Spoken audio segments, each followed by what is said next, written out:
cuarentena. Y sí, sobreviviendo, ¿qué va a hacer? No queda otra. Está bien. Hay que cuidarse. Sí, sí. Y si pueden evitar salir, mejor.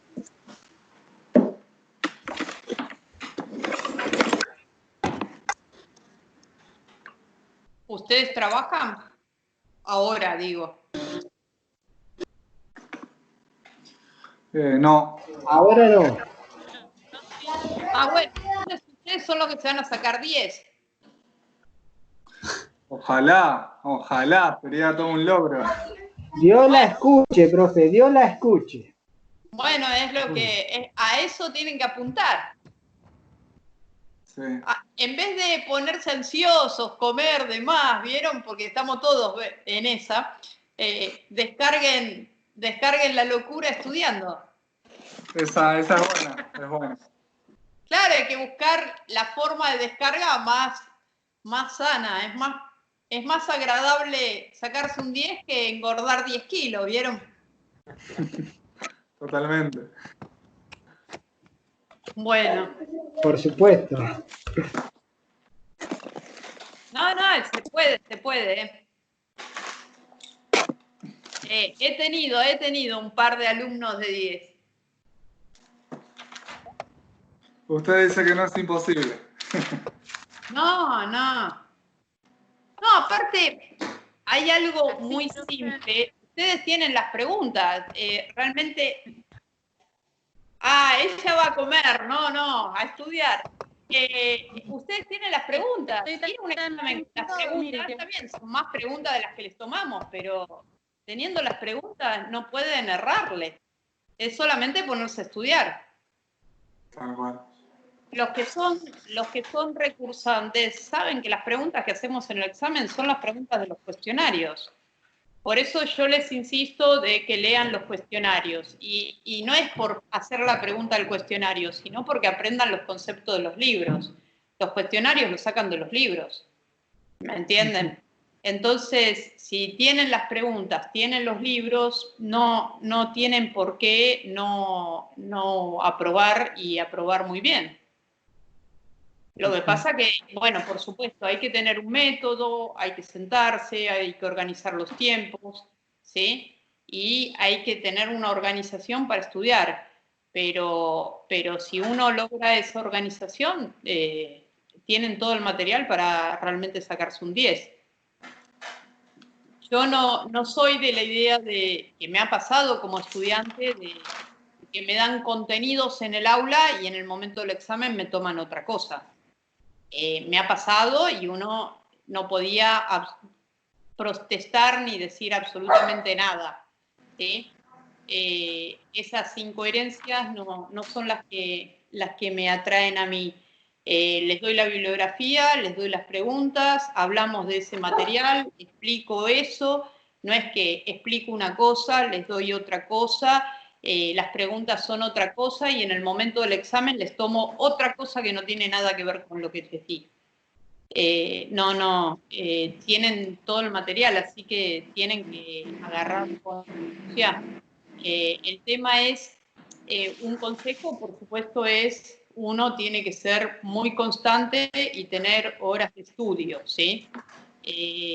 Mi hijo, que también estudia, decía que él se puso a ver de qué forma tener mayor lectura, ¿no? Él estudia letras y está leyendo, dice, 150 páginas por día, gracias a que encontró una técnica que le generó un mejor rendimiento, o sea, que sea más efectivo, eficiente y eficaz su estudio, ¿sí? Entonces, uno tiene que ir buscando y en YouTube hay miles de técnicas. Si ustedes todavía no lograron que su estudio sea efectivo, eficiente y eficaz, busquen otra alternativa. Hay gente que le queda dibujando, hay gente que le queda escuchando, hay gente que le queda escribiendo. A mí me queda escribiendo lo que he escrito, hojas y hojas. ¿Sí? Cada uno tiene su forma, ¿sí? Pero hay formas de incorporar Y una cosa es siempre el concepto teórico, relacionarlo con cosas prácticas, como yo le decía recién al otro grupo. Bueno, analicemos las cadenas climáticas.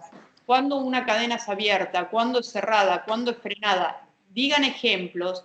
Y en la vida diaria hacemos 2000 cadenas climáticas por día, ¿sí?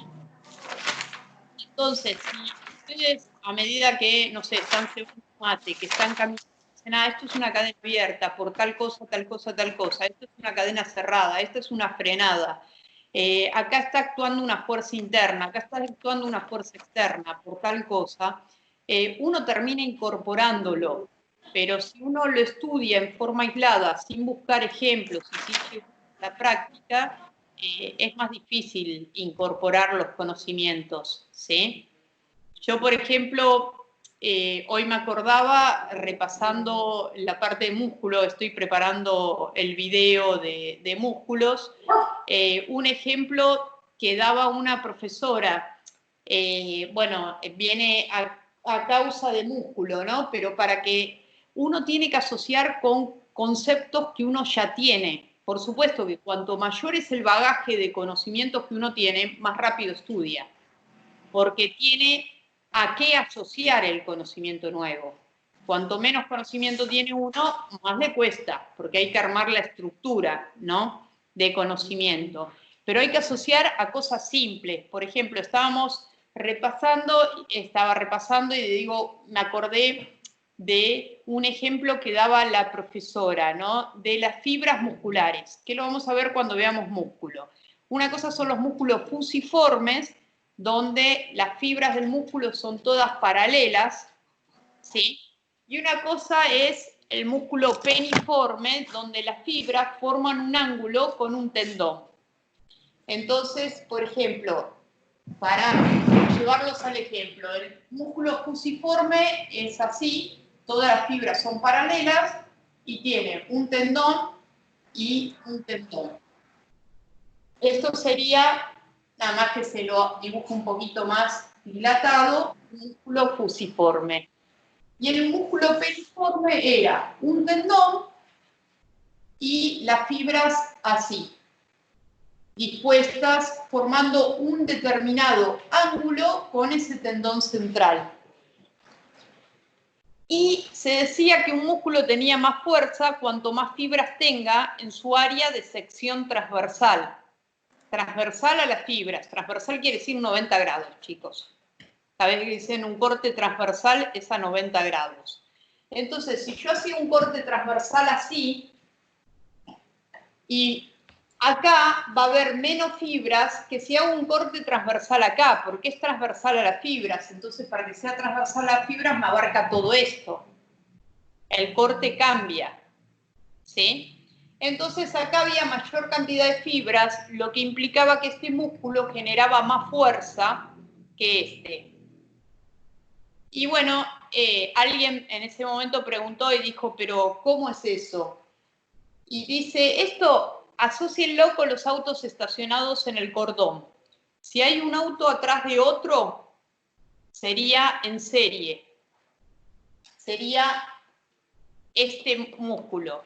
Pero si los autos los estacionan a 45 en la misma cuadra, van a entrar más autos, ¿sí? Van a entrar más fibras. Y eso representa el área de sección transversal, y si tienen más fibras, tienen más fuerza. ¿Me entienden? Y lo asoció con los autos de la calle. Asocien los conocimientos con lo que se les presente a mano, pero asocien siempre con algo que ustedes conocen, y de esa manera uno fija el conocimiento, ¿sí? Pero si lo leen como algo aislado, no les va a quedar. Lo tienen que leer y asociar con algo conocido, con los autos, cómo se estacionan, por decir, ¿sí? Asocien, ¿qué estoy haciendo? Estoy tomando mate. Bueno, esto es una cadena frenada. ¿Por qué? Porque es levemente frenada por el peso del mate. ¿Estamos de acuerdo? Bueno, entonces ese es mi consejo. Realmente se puede aprobar y se puede aprobar perfectamente. Los alumnos que han aprobado realmente, uno fue adscripto el año pasado, aprobó muy bien, no era alumno mío, era alumno del licenciado Néstor Troyano, que es Gabriel, y este chico se hizo todos los trabajos prácticos en el verano, ¿sí? Consiguió todos los trabajos prácticos y se agarró todos los libritos y se puso... Pero los hizo él, no los hizo en grupo. Bueno, vos haces las 5, yo hago las 6. No, no, no. Todos los libritos los leyó y los escribió. Al leerlos a conciencia y escribirlos a conciencia, uno ya lo está incorporando, chicos. Si ustedes quieren, yo les dije, háganlo en grupo para que intervengan entre ustedes, para que de alguna manera se conozcan, se conecten entre ustedes. Pero en realidad la bibliografía la tienen que leer todos, ¿sí? No es que yo leo el Mirage, vos lees el Capangi, yo leo el Viladot y yo nunca toqué el, no sé, o el Bordoli. Tienen que leerlo todos. Al primero les va a costar, el segundo le va a costar, y cuando le den 5 leídas no les va a costar más, chicos. Es así. Y cuanto más rápido vayan adquiriendo el vocabulario, más rápido es la lectura. ¿Sí? Los alumnos que aprobaron muy bien son los que hicieron los trabajos a conciencia y fueron estudiando clase por clase. Esa es la temática, ¿sí? Ir incorporando de a poco. No se puede estudiar esta materia en una semana. No se puede dar un final estudiando en 5 días, ¿sí? Ni un parcial en 5 días. Hay que ir aplicando y absorbiendo los conocimientos semana a semana. Si van haciendo eso, después sí, en 10 días se sientan y refuerzan los conocimientos, pero en 2 días no lo van a hacer, ¿sí? Por eso estamos haciendo el esfuerzo nosotros por ahí de hacer estas conversaciones por Skype. Hay gente que participa, gente que no, eso depende de la responsabilidad de cada uno. Nosotros le damos la posibilidad, ¿sí? Después de hacerles el video, que yo no soy de la idea del PowerPoint, porque los alumnos se creen que estudiando el PowerPoint con eso aprueban la materia, y eso no es. Que quiero darles una ayuda, sí, y que quiero que puedan analizar y ver otras imágenes, que yo no se las puedo mostrar todas acá, sí, pero tienen que tener claro que hay que agarrar los libros. Agarrando los libros, el examen se le pueden sacar tranquilamente un 10, no preguntamos cosas que no estén en los cuestionarios, ¿sí? Y si no, pregúntenle a cualquiera de los recursantes, las preguntas están en los cuestionarios que nosotros les hacemos. Así que es larga la materia, es larga, pero lo único que tienen que tener es la perseverancia de estudiar semana a semana, ¿sí? Y ya que llegamos hasta acá, hagamos un esfuerzo más y hagamos un esfuerzo más y lleguemos a fin de año, ¿sí? Si no, es volver a empezar y volver a empezar. Hemos tenido alumnos que dejaron vencer la materia, la regularizaron y dejaron 2 años vencer la materia. Y después se presentaron habiendo vencido la materia, a dar. Realmente eso es no ser efectivo, ni eficiente, ni eficaz, ¿sí? Efectivo, eficiente y eficaz es promocionar la materia si se puede. Y si no, la doy en diciembre o en febrero. Y si no la di en febrero, la empiezo a recursar como oyente para darla en junio sí o sí. Pero dilatar las materias es malgastar la energía de ustedes y de toda su familia, porque lamentablemente uno arrastra con hijos, con padres, con hermanos, con la novia, con el novio. Entonces, el esfuerzo tiene que estar bien focalizado, no pierdan tiempo, chicos. Ese es mi consejo, ¿sí? Sean ordenados, sean metódicos y busquen el método que les sea productivo a ustedes. Por supuesto, son muchas horas sentado en la silla, o si quieren caminando, pero hay que leer mucho. Pero no asustarse por la lectura, porque la primera lectura puede ser pesada, pero la segunda es más liviana y hay que leer mínimo 5 veces el mismo texto. En la quinta ya lo leen en menos de 5 minutos, ¿sí? Es un entrenamiento.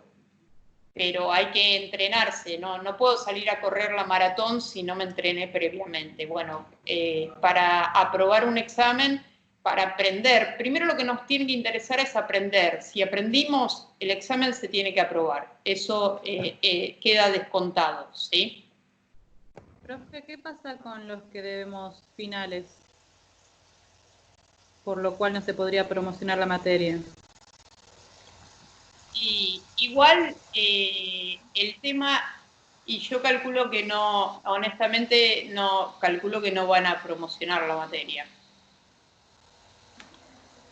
Está bien. Profe. Por eso les digo, los exámenes se dan en diciembre o en marzo, ¿me entienden? Cuanto antes lo dan, pero lo tuyo es leve. Hay gente que, como te digo, decidió vencer la materia, se presentaron en febrero, el sistema les aceptó inscribirse, que fue un error del sistema, ¿sí? Después saltó que era un error y aprobaron en febrero. Y yo les tengo que decir que tienen que volver a cursar la materia, porque legalmente ellos ya habían perdido la regularidad de la materia. Por eso ustedes saben las reglas de juego y tienen que verlas. En el caso honestamente, desconozco si la universidad va a ser una excepción o no, ¿me entendés? Pero por ahí hace una excepción diciendo, bueno, te presentás en el primer llamado, aprobás, y si vos promocionaste, por ahí sí. Pero yo no te puedo decir, no me tomen, porque esto no sabemos qué es lo que va a pasar. Lo que sí les aseguro es que yo un examen virtual no voy a promocionar a nadie, ni voy a regularizar a nadie. O haremos parciales, si Dios quiere, en septiembre, haremos el primer parcial y después haremos un segundo parcial, o haremos un solo parcial que sería un examen integrador. Pero para promocionar hay que aprobar un examen escrito y presencial, ¿sí? No lo vamos a hacer por internet, esto me parece una tomada de pelo y no es así, ¿sí? Todos sabemos que yo puedo estar con 5 computadoras, hay miles de formas de hacer un examen sin saber, ¿sí? A distancia. Entonces, lo que sí les quede claro que yo virtual no va a ser esta materia, y menos que considero que es una materia crucial para el kinesiólogo, ¿sí? Es una materia base. Sí, la estoy haciendo virtual en bioingeniería, pero tienen que hacer un trabajo final, tienen que presentar artículos, tienen que ir justificando y tienen exámenes parciales múltiple choice, ¿sí? Pero no es una materia básica y crucial para un bioingeniero, ¿me entienden? En ese caso sí considero que puede ser virtual, pero para un kinesiólogo no saber anatomía, fisiología y biomecánica es no ser kinesiólogo, así de claro, ¿sí? Sin saber la estructura que es la anatomía, sin saber la función que es la fisiología, y sin saber cómo se mueve el cuerpo, ¿a quién vamos a rehabilitar? ¿Sí? Entonces, mi idea, si Dios quiere, y volvemos a clase en septiembre, tenemos una semana para hacer una revisión y tomar el primer parcial. Y después tomar el último una semana antes del cierre de materia. Pero no vuelvo a hacer, yo les mandé un cronograma, no lo volví a rectificar porque no sabemos qué es lo que va a pasar. Entonces voy a mandar 25 cronogramas y no tiene mucho sentido. En la medida que vamos viendo, vamos viendo cómo distribuimos los temas, pero que va a haber examen presencial, va a haber examen presencial, ¿sí? Pero que examen en julio y agosto no hay. Examen final no hay. Por eso las materias la doy y ahí nomás la tengo que aprobar, para que no se acumulen finales y no pierdan la posibilidad de promocionar, ¿sí? Bueno, fuera de todo esto, ¿hay alguna duda que tengan de la unidad número 6? Profe mandó a buscar un gesto motor, pero... Bárbaro. Analicemos el gesto motor. Así. Ahí, dale. Por favor. Por ejemplo, no sé si alguno quiere hablar, pero por ejemplo, en mi caso busqué lanzamiento de bala. Y ahí tengo un problema para analizarlo. Por ejemplo, sé que el lanzamiento de balas es en 4, pero para hacer lanzamiento y recupero, en el lanzamiento a la vez se divide en 3. Y yo me enfoqué más a esto.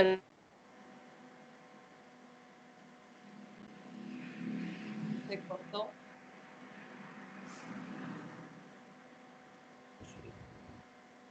Se quedó sin internet. Bueno, a ver si vuelve. Yo lo que pensaba con lo del Profe, gesto... yo hice un gesto motor también. Ah, bueno, bárbaro. Yo hice un gesto motor de la vida diaria. Bárbaro. Empezá a contarlo y así después por ahí consigue internet su Bárbaro, compañera, bárbaro. ¿sí? Yo el gesto de la vida diaria que hice fue beber un vaso de agua. Entonces Está bien. puse la osteocinemática, que sería en el plano sagital, el eje lateral, y ahí se produce el movimiento de flexión del antebrazo sobre el brazo. Después apliqué la artrocinemática, en ese caso en cadena cinemática abierta, convexo cóncavo, la articulación del codo va a rodar en sentido del movimiento y va a deslizar en sentido contrario. Después No, ahí integré la... discúlpame, así vamos corrigiendo a medida que me lo decís. Como yo no lo tengo, si no me voy a olvidar. Ahí dijimos que la articulación del codo, ¿qué tipo de articulación artrocinemática es? Nuclear. No, ¿qué tipo de articulación artrocinemática? Ojo, cuando hablamos de artrocinemática, contesten todos, no lo dejen ahí. Cuando hablamos de artrocinemática, ¿de qué estamos hablando? Si es El cóncavo movimiento, o convexo cóncavo, depende de lo que se mueve. No, paren. el movimiento intrínseco de las articulaciones. Es el movimiento intrínseco de las articulaciones. Y me dicen, osteocinemática, ¿qué es? ¿Es el movimiento de qué? Del hueso en el espacio. Eso, del hueso en el espacio. Ahí volvió su compañera. Esperanos un ratito. Como se te había cortado, empezó un compañero a hablar del gesto que estudió, ¿sí? Ahora después se me cortó. lo decís vos. Entonces, en la osteocinemática, ¿sí? Es el movimiento del hueso en el espacio. La artrocinemática es el movimiento intrínseco de las superficies articulares. Estamos todos... Esos son conceptos básicos que hay que tener claros, porque si no, no sabemos de qué estamos hablando. Como dijo su compañero, el gesto motor es tomar un vaso de agua, ¿sí? Y entonces él dijo que lo hacía... ¿Qué tipo de cadena era? Discúlpame. Cadena cinemática abierta. Bárbaro. Cadena cinemática abierta, pero vos tenés un vaso de agua en la mano, ¿no? Está en la mesa. Utilicé un sistema de referencia también. Perfecto. Entonces, ese es el tema. Tenemos que empezar a describir, primero, ¿en qué posición estás vos? ¿Sí? Profe, hay que definir la posición inicial, media y final, ¿no? Esto, definir la posición, o sea, yo lo que quiero es que entre todos vayamos corrigiéndolo a su compañero, pero no porque lo hizo mal, ¿eh? Ojo, es un valiente de presentar el gesto, bien o mal, pero aprendamos entre todos, ¿sí? Porque como yo puedo tomar el gesto desde que agarré el vaso de agua, esta es la posición, imagínense, en vez de ser un vaso de agua es el mate, pero es un vaso de agua. Posición inicial, media y final, tomo el vaso, siempre va a ser eso lo hice de la posición media y final, lo hice, pero lo dibujé al final con las 3 leyes de Newton.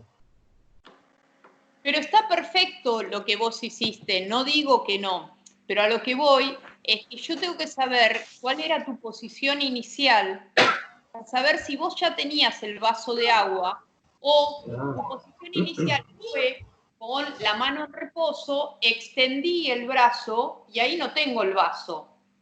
Pero una vez que agarro el vaso, porque en algún momento agarraste el vaso, y lo llevas a la boca, esa ya es cadena cinemática ¿qué?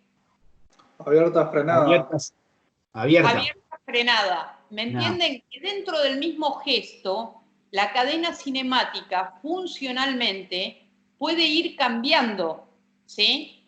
Imagínense que es un saque de vóley, ¿sí? ¿Vieron el saque alto de vóley que tiran la pelota y le pegan con el otro brazo? Con la cadena cinemática derecha, yo, ¿qué tipo de cadena cinemática hago? Abierta inicialmente. Y cuando contacta con la pelota, sería frenada. Perfecto. Entonces lo mismo pasa, pero en vez de pegarle a la pelota, levanto un vaso de agua en tu gesto, ¿sí? En el gesto de tus compañeros. Porque ya no sé con quién hablo, pero bueno, con alguno de ustedes estoy hablando, ¿sí? No se me ve el video, profe. No, pero no hay problema, pero ¿me entienden? Entonces, si yo tomo posición inicial antes de agarrar el vaso de agua, hasta que agarro el vaso de agua y tomo como posición media agarrar el vaso de agua, ahí se transformó de cadena abierta en cadena frenada. Y la posición final será con el vaso en la boca y va a ser una cadena frenada. ¿Me entienden? ¿Qué es lo que decíamos? Que depende a dónde cortemos el gesto. Si la posición inicial es yo agarré esto, posición media con esto y posición final estoy tomando mate, en las tres posiciones fue frenada, porque en las tres posiciones tuve el mate. ¿Me entienden? Parecen detalles, pero cambia la situación, ¿sí? Y como les decía hoy a un grupo de compañeros, no es lo mismo agarrar este mate que agarrar una taza, que tengo que agarrarlo por ahí de la manija, o agarrar un mate bien grande de esos santiagueños, que hay que agarrarlo con dos manos, entonces voy a tener que usar las dos cadenas cinemáticas. ¿Estamos de acuerdo? O agarrar un tazón de sopa, que es grande, y no lo puedo agarrar con una mano porque se me va a volcar, entonces voy a tener que agarrarlo con las dos manos. ¿Cuáles eran las características para que exista movimiento? Tiene que haber un objeto, un medio y un sistema de referencia. Eso, un objeto, un medio y un sistema de referencia. En el gesto motor de su compañero, ¿cuál es el objeto? Yo había puesto, profe, como objeto el movimiento de la cadena del miembro superior, y el sistema de referencia era la mesa donde estaba apoyado el vaso. Bárbaro. Pero en el objeto también es la cadena cinemática del miembro superior y, como dijo su compañero, el vaso. O sea, todos los objetos, por ejemplo, el gesto motor de barrer va a ser, voy a estar parada, ¿no? Porque nadie barre sentado. Bueno, puede haber la excepción, pero en general estamos parados. En general usamos los dos miembros superiores, ¿sí? Hasta uso el tronco girando con la escoba, ¿sí? Pero yo tengo que incorporar la escoba, porque no es lo mismo barrer con una escoba que barrer con un escobillón. Imagínense en esos escobillones anchos, que hay que llevarlos más que empujando, no arrastrando, ¿me entienden? Entonces lo que tienen que entender que el gesto motor, en el gesto motor se incluye la cadena cinemática que esté trabajando, en realidad todas las cadenas, aclarando cuál es la principal, que será la cadena cinemática del miembro superior derecho, en el caso de tomar un vaso con agua, pero en el gesto se incluye el objeto que estoy empleando en el gesto. Porque no es lo mismo agarrar un vaso que agarrar un mate, que agarrar un jarro, que agarrar un plato, que agarrar una taza. ¿Estamos? Entonces, la toma de mi mano va a cambiar. En algunos casos voy a necesitar las dos manos, en uno una sola mano. ¿Me entienden? Siempre, cuando hablamos de que para que exista movimiento necesitamos tres elementos, el objeto, y yo les digo, bueno, aplíquenlo en un gesto, es sencillo. El objeto es mi cuerpo, específicamente la cadena cinemática que esté haciendo, si es un saque de tenis, será mi cadena cinemática, el miembro superior derecha, pero ¿qué le tengo que sumar? La raqueta, porque la raqueta genera una resistencia y voy a tener que generar una contracción muscular, no solo para mover mi brazo, sino para mover mi brazo con la raqueta. ¿Estamos de acuerdo? Que el objeto siempre se incluye, no solo es nuestro cuerpo, sino el objeto que utilicemos. ¿Es lo mismo escribir con un marcador que escribir con una tiza, que escribir con un lápiz o una virome? No, la toma es diferente, ¿sí? Y la presión que tengo que hacer es diferente, ¿está? Entonces, la miocinética es diferente, la artrocinemática es diferente y la osteo va a ser diferente, ¿sí? Entonces recuerden que cuando tomamos el objeto es todo el sistema locomotor más el elemento que utilicemos. Su compañero está usando un vaso de agua, ¿sí? Y como dijeron, siempre tenemos que decir, posición inicial la determinamos nosotros, ¿eh? Puede ser con la mano vacía, voy a tomar el vaso de agua, entonces esta es la posición inicial. Posición media, agarré el vaso de agua y posición final, me tomo el vaso de agua. O puede ser posición inicial, agarré el vaso, posición media, estoy en la mitad del camino y posición final, me tomé el vaso. O puede ser posición inicial, estoy en esta posición, ya agarré el vaso, pero empiezo a estudiarlo desde acá. Posición media, tomé el vaso, posición final, dejé el vaso en la mesa. ¿Está?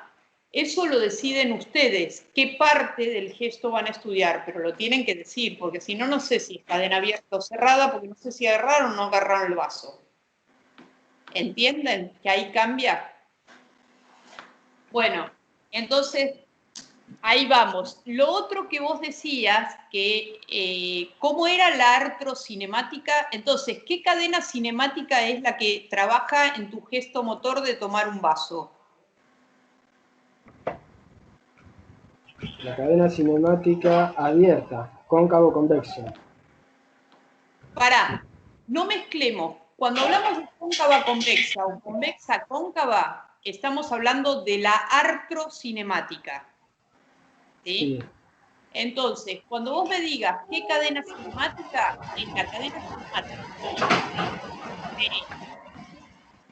Funcionalmente trabaja en cadena cinemática abierta y luego frenada. ¿Estamos? Está bien. Perfecto. Después, dentro de esa cadena cinemática, vos analizaste la unidad biomecánica del codo. ¿Sí? Sí. Bárbaro. Y ahí, cinemáticamente, ¿qué movimiento hacía el codo?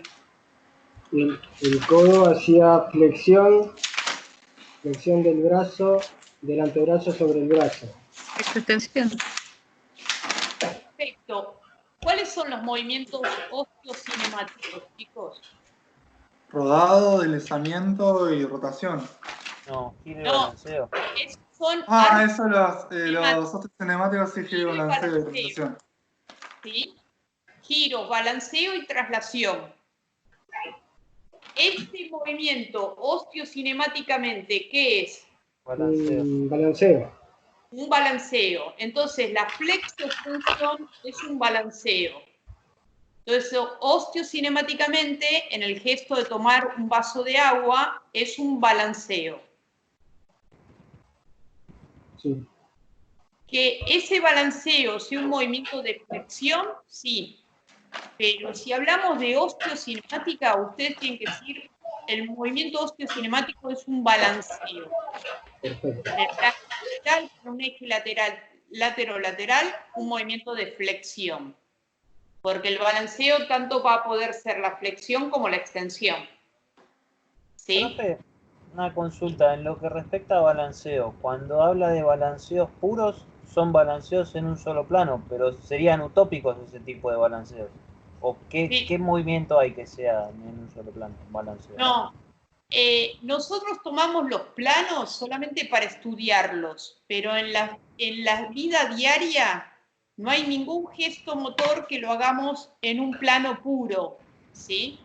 No hacemos movimientos en planos, hacemos movimientos en balanceos impuros, en 2 o en 3.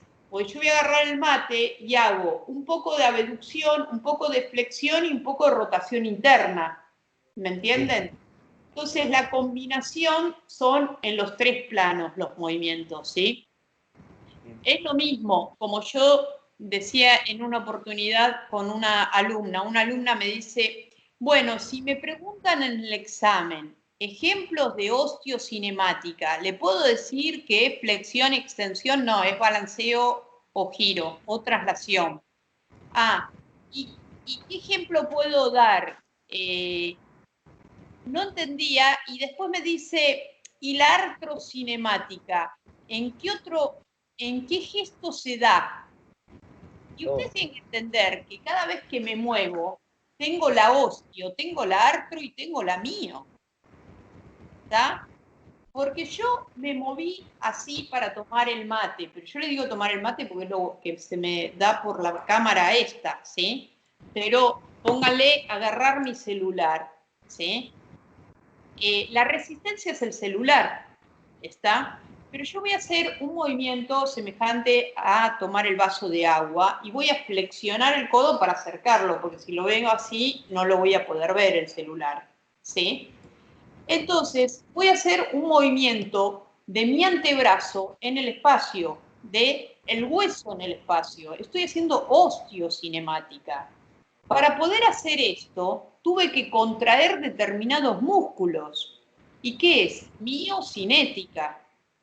Y para poder hacer esto, como dijo su compañero, hay un movimiento intrínseco en la articulación del codo. ¿Está?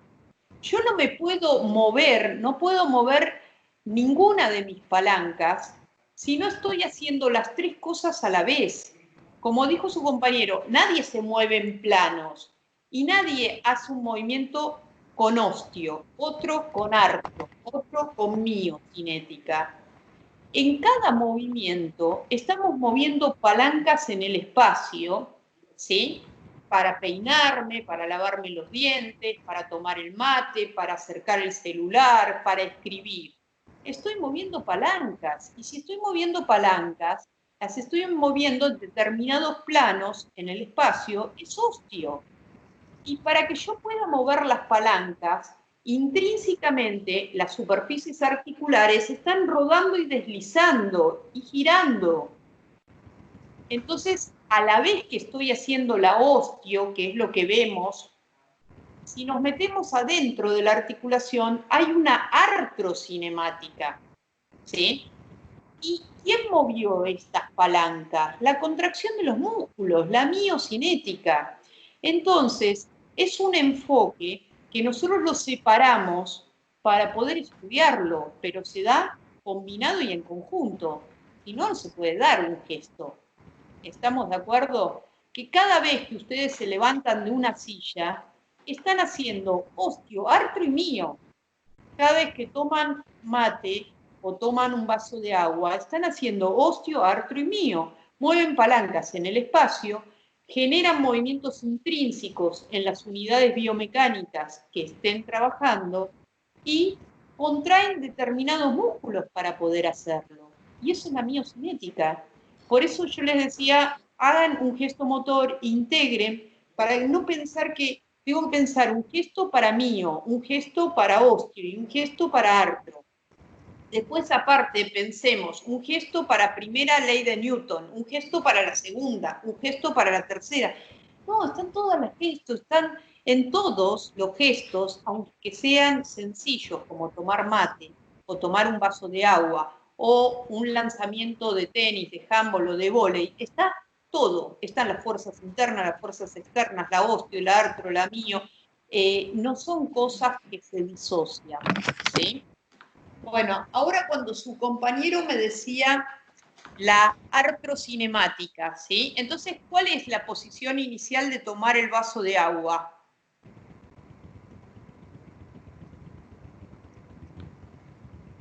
Posición inicial sería sentado en una silla y el vaso apoyado en la mesa. Perfecto. Ahí se aplicaría entre la posición inicial y la posición media, se estaría realizando la primera ley de Newton. ¿Por qué? Porque sería... ¿no? Sí, sí, pero explícala.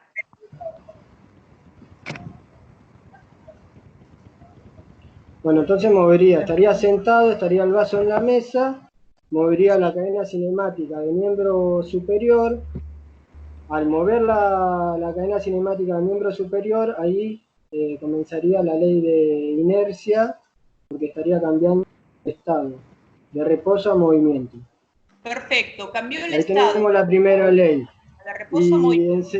Y seguidamente estaría la segunda ley también, porque depende de la fuerza que aplique, voy a tener una aceleración. Perfecto, y depende de la masa. Y depende de la masa del objeto, ¿no?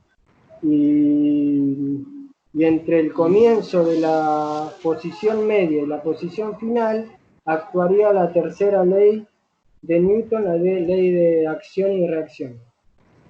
No sé, me pareció que era Puede así. ser que la tercera ley actúe en la primera también, porque está sentado y está haciendo acción y reacción con la silla, o no se toma desde ahí. Pero el movimiento que lo hace es la cadena cinemática del miembro superior. No, pero Por eso, no sé. No, pero está bien, está bien. La cadena cinemática del miembro superior está haciendo el movimiento, pero vos tenés lo que se llama automatismo de fondo, la postura, ¿sí? Si vos estás acostado, muy probable que no puedas tomar un vaso de agua. ¿Me entienden? Son cosas evidentes, pero que uno no la piensa, ¿sí? Entonces, o estás a una distancia muy grande, por más que yo esté sentada y la mesada está a 3 metros, yo no voy a llegar con la mano hasta el vaso de agua, ¿sí? Acuérdense que cuando analizan el objeto que están analizando, es la cadena cinemática, el miembro superior, pero es todo el sistema, porque la cadena cinemática no es un objeto aislado, ¿sí? Entonces, incorporen el vaso de agua, el mate, el marcador, el celular, el control remoto, el objeto que estén usando y toda la postura, ¿sí? Entonces, desde la posición inicial podemos decir, como dijo su compañera, que hay acción y reacción del peso nuestro, ¿sí? Y de últimas, también hay una acción y reacción del vaso apoyado en la mesa, ¿sí? Porque el peso del vaso hace una fuerza, ¿sí?, contra la tabla de la mesa, y la tabla de la mesa hace una reacción del vaso. Si el peso del vaso supera a la resistencia de la mesa, perforaría la tabla de la mesa. Y si sería al revés, volaría el vaso, ¿sí?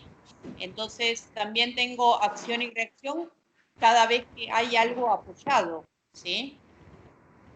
No solamente genero la acción y reacción con mi cuerpo, todos los objetos que están apoyados y no se mueven están haciendo fuerzas de acción y reacción, ¿sí?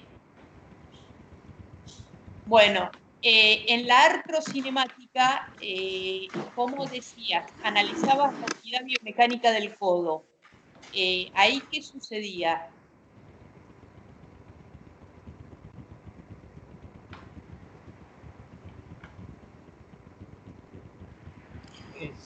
Es cóncavo convexo, profe. Hay un rodado. Rueda Vale. en sentido de movimiento. El tema es, cuando yo digo que es cóncavo convexo o convexo cóncavo, ¿cuál es la diferencia entre cóncavo convexo y convexo cóncavo? La superficie articular que esté fija. ¿Cuál va a ser la fija y cuál va a ser la móvil? Perfecto. Y entonces, si yo digo que es, vos dijiste cóncavo convexo, ¿qué es lo fijo en cóncavo convexo? En cóncavo convexo, lo fijo es lo cóncavo, que es lo primero que se nombra, y lo móvil es lo segundo, que es lo convexo. Eso. Entonces, lo primero que tengo que saber para saber si es cóncavo convexo o convexo cóncavo es qué forma tienen las superficies articulares. Porque todas las superficies, sean del género que sean, pero fundamentalmente sí, las diartrosis, las artrodias tienen que ser muy, muy planas, bueno, ahí ya no hay cóncava, pero todas las otros 6, son 6 géneros de diartrosis, las 5 géneros menos la artrodia, todas van a tener una superficie cóncava, todos entienden que esto es cóncavo, y una superficie convexa, ¿sí? Entonces, yo puedo dejar quieto lo cóncavo, como dijo su compañero, y mover la superficie convexa. O puedo dejar quieto la superficie convexa y mover lo cóncavo. Si dejo Convexa, quieto cóncava. lo cóncavo y muevo lo convexo, ¿cómo es esa articulación? Artrocinemáticamente estamos hablando, ¿no? Como dijo, si dejo quieto Lo cóncavo. lo cóncavo, si es cóncavo convexo, rueda en sentido de movimiento y desliza en sentido contrario. Perfecto. Fíjense, esto es un omóplato, ¿sí? Esta es la cavidad glenoidea del omóplato, ¿la ven? Sí. Entonces, es muy plana. Yo voy a rodar en el sentido del movimiento, pero para poder seguir, para no caerme fuera, ¿qué tengo que hacer? Tengo que deslizar en sentido contrario. ¿Me entienden? Acá lo estoy exagerando el movimiento, ¿no? Voy rodando hacia arriba, pero voy deslizando ¿hacia dónde? Hacia abajo. Hacia abajo, ¿sí? Mucho más fácil que hacerlo con los huesos es hacerlo con las manos. Esto es lo cóncavo, esto es lo convexo, esto. Entonces, empiezo a rodar. ¿Para dónde estoy rodando? Para arriba. Para arriba, voy tocando de abajo para arriba, así que ruedo para arriba, ¿sí? El movimiento, ¿para dónde es? Es esto el movimiento, ¿sí? ¿Para dónde estoy haciendo el movimiento? Para arriba. El rodado siempre es en el sentido del movimiento. Entonces voy rodando para arriba y el movimiento es para arriba. Pero después, para poder seguir moviéndome, ¿qué tengo que hacer? Deslizar en sentido contrario. Deslizar para abajo, en sentido contrario.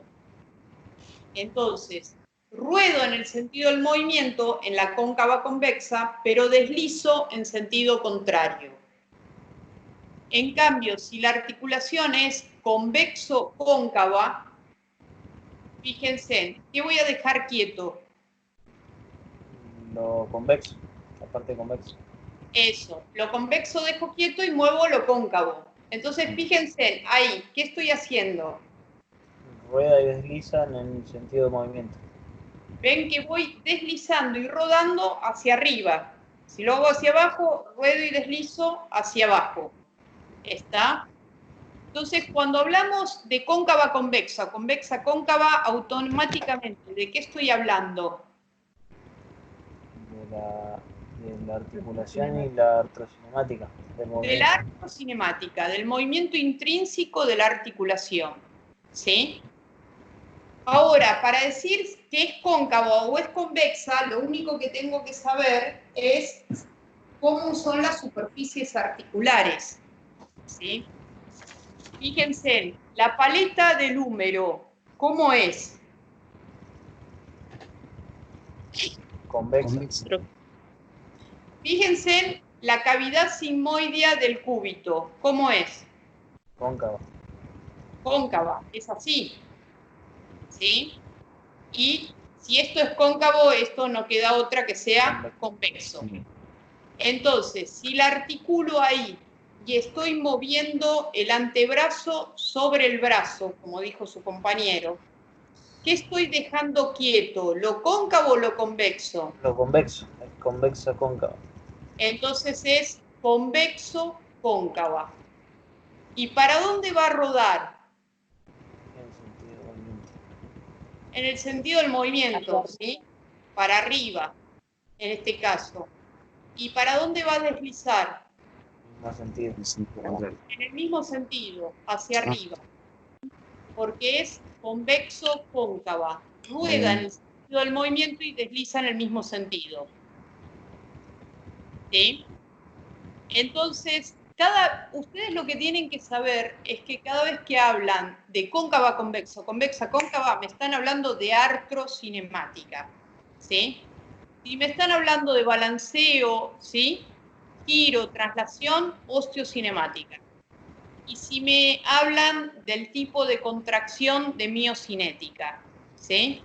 Y entender que las tres cosas se dan al mismo tiempo, pero describiendo el gesto motor siempre tengo que decir cuál es la posición inicial, cuál es la media, cuál es la final, y siempre agregar el objeto que estoy analizando en el gesto. ¿Sí? Bueno, ¿qué otra cosa habías escrito? Pero corregimos la artrocinemática, ¿sí? Es convexo-cóncava, la artrocinemática del codo cuando agarramos el vaso de agua. Sí, lo habías hecho bien eso. No, y después había puesto lo que era la miocinética, que era la acción del músculo que producía el movimiento. Era el músculo bisebraquial, braquial anterior y supinador largo. Bueno, Y vale. nada más. Bueno, y si hablamos de fuerzas internas y externas, ¿qué fuerzas estarían interviniendo en el gesto? Las dos. Intrínsecas, activas. ¿Y quiénes eran? Los músculos Los músculos. y las pasivas, Sí. ligamentos, tendones, cápsula. Bueno, ahí ya vamos localizándolo, o sea, yo puedo decir que se tensa la parte posterior de la cápsula, los fascículos posteriores de los ligamentos laterales, o sea, no lo digamos tan genérico, ya ubiquémoslo en el gesto, ¿me entienden? Bien. Bueno, esas son las fuerzas intrínsecas, ¿sí? Pasivas y activas. Activa los músculos, que los nombró, y pasivas la cápsula, los ligamentos, ¿sí? Bueno, y la fuerza en la estructura ósea. Aparte de las fuerzas intrínsecas, ¿qué otras fuerzas había? La extrínseca, que sería el vaso. La extrínseca sería el vaso, ¿sí? Y la de contacto. Esa es la normal.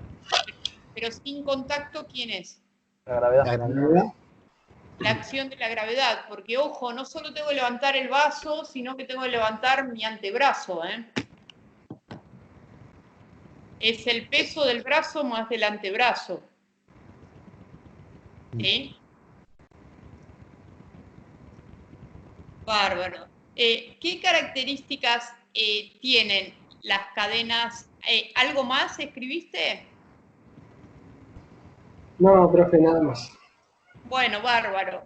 Pero la próxima analizamos la de su compañera y hagan otro y de a poquito le vamos agregando más datos, ¿sí? Pero es una manera de empezar a llevar a la práctica lo que vamos estudiando, ¿sí? Porque estudiar cóncava, convexa, convexa, cóncava, pero no sé en qué situación lo aplico, no tiene mucho sentido, ¿sí? Ustedes se van a dar cuenta por ahí cuando les toque rehabilitar una articulación, ¿sí? Por alguna luxación, alguna lesión en el hombro, van a ver que ustedes le dicen al paciente que levante el brazo, o sea, lo que le están pidiendo es que abduzca el brazo, y van a ver que por ahí hace esto. Levanta el hombro y apenitas despega el brazo, pero no llega a hacer esto. Y lo que está fallando fundamentalmente en esos gestos es la artrocinemática. Si no está el rodado y el deslizamiento, la osteocinemática no va a poder estar. ¿Sí? Entonces, si ustedes ven que yo hago un movimiento coordinado, es porque está la artro, la osteo y la miocinética trabajando correctamente. ¿Sí? Si no, tenemos que ver, si no hay un buen movimiento artrocinemático, vemos como que se encaja la articulación o se traba. ¿Sí? ¿Qué es el ENFIL? Sensación final del movimiento. Eso, la sensación final de movimiento, ¿sí? Entonces, por ahí le levantamos el brazo y, por supuesto, que la sensación final de movimiento, ¿en qué posición debo sentirla si es fisiológica? Está entre el primer y el segundo stop, pero ¿cómo en posición, profe? ¿En la posición Claro. de bloqueo sería? No. En la entre el primer stop y el segundo stop tiene que estar el ENFIL, ¿sí? Entonces, lo lógico sería en abducción de la escápula humeral. ¿Dónde tengo el ENFIL? Acá, a los 180 grados. Arriba a los 180, sí. ¿Está? No sería lógico que yo tenga un ENFIL acá, a 20 o 30 grados. ¿Estamos de acuerdo? Entonces, Profe, cuando termino el rango de movimiento, tengo que tener el primer stop, el segundo stop, y entre el primero y el segundo el ENFIL. ¿Sí? le hago una consulta, porque no me queda claro el tema del ENFIL. ¿Es subjetivo, lo manifiesta la persona que realiza el movimiento, o uno cuando lo analiza lo puede sentir? No, se puede sentir, ¿eh? A través de la movilización activa, ¿no? La movilización pasiva, ¿no, profe? Claro, pero... Hagan esto y lo van a sentir a ustedes en su mano. Extienden la muñeca. Así, yo lo hago activamente, ustedes lo hacen activamente. ¿Hasta ahí qué es? Si lo hicieron activamente. El primer stop. El primer stop es activo. Ahora, yo hago una fuerza externa, ¿sí? Y voy a llegar al tope, que ya no resisto más. ¿Eso qué sería? El segundo stop. ¿Sí? Pero fíjense, entre el primero que extendí, que es activo, y el segundo, antes de llegar al final, ¿no sintieron como que terminó el movimiento? Hay como una resistencia. Esa resistencia es la sensación final. Es sensación porque queda un poquito más. Por eso dicen que está entre el primer stop y el segundo. ¿Sí? ¿Me entendieron? Pero se siente. Ustedes lo hicieron con sus brazos, se siente. ¿Sí? Lo hagan en extensión, lo hagan en aducción, en abducción, en todos los movimientos. Flexionen su rodilla, la flexionan activamente, ¿qué es? Primer stop. La flexionan pasivamente, segundo. Pero antes de llegar al segundo, sintieron que terminó el movimiento. Eso es el ENFIL. Y también, profe, y también ahí está el slack, ¿no? Que sería el juego articular. ¿O estarían antes del primer stop? No, el juego articular, el slack, es descoaptando la articulación. Yo separo las superficies y hago esto. Hago un esfuerzo de cizallamiento. Eso es el slack. ¿Sí? Bueno, entonces sigan leyendo, sigan buscando ejemplos y nos encontramos la próxima, si no se me hace muy tarde, con el último grupo. ¿Sí? Bárbaro. Bueno. Gracias, profe. Bueno, chao, profe, gracias. Gracias, profe. La próxima clase, ¿qué clase va a ser? ¿La 6 o la 7? Sí, vamos combinando con las 6 y vamos mezclando todas. Ah, bueno, ¿sí? bárbaro. Perfecto. Gracias.